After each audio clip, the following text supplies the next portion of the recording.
আরে দর্শক আপনারা জাস্ট একবার লক্ষ্য করেন ওই কন্যার দিয়ে কি পরিমাণে মাছের লাফালাফি শুরু হয়েছে। একদম ভরপুর মাছের লাফালাফি দেখতে পাচ্ছেন। আরে দর্শক এইটাই দেখানোর বাকি ছিল। দেখতে পাচ্ছেন এত পরিমাণে সব সাইডে মাছ ভিড়ে গেছে।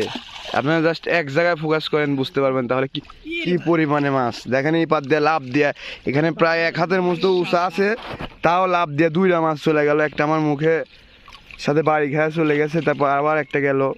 যেগুলা রেজেকে নাই সেগুলা যাবেই, আর যেগুলা রেজেকে আছে সেগুলা থেকে যাবে। দেখতে পাচ্ছেন হাড় ভাঙ্গা পরিশ্রম করছে আমাদের মাঝে আলামিন। তারপরে এখানে জিয়ারুল ভাইও অনেক পরিশ্রম করার পর একটু রেস্টে আছে।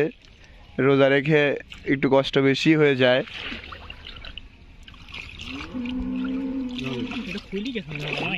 হ্যাঁ তাহলে বান্দি তারপর সিঙ্গা দেয়, না হলে তো হারা যাবে নি, সব নষ্ট হয়ে যাবে নি।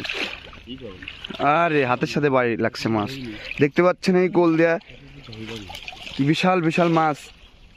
আলামিন হাত তিরি একটা মাছ রে বা, এটি মনে হয় রায়ক, বড় রায়ক কিংবা হলে সরপুটি। দেখতে পাচ্ছেন মাছের সরাসরি, আর একটু পরে দেখবেন মাছের খেলা। একদম এত দূর উঠে আসছি তাই রাখছি, তারপরও মনে হচ্ছে যে মাছ লাভ দিয়ে চলে যাবে, এত পরিমাণে মাছ ভিড়ছে। আজকে আল্লাহর রহমত, রমজান মাস রোজা রেখে আল্লাহ রহমত করছে, ইনশাল্লাহ অনেক মাছ পাবো আজকে, আলহামদুলিল্লাহ। আমাদের সঙ্গেই থাকুন আপনারা।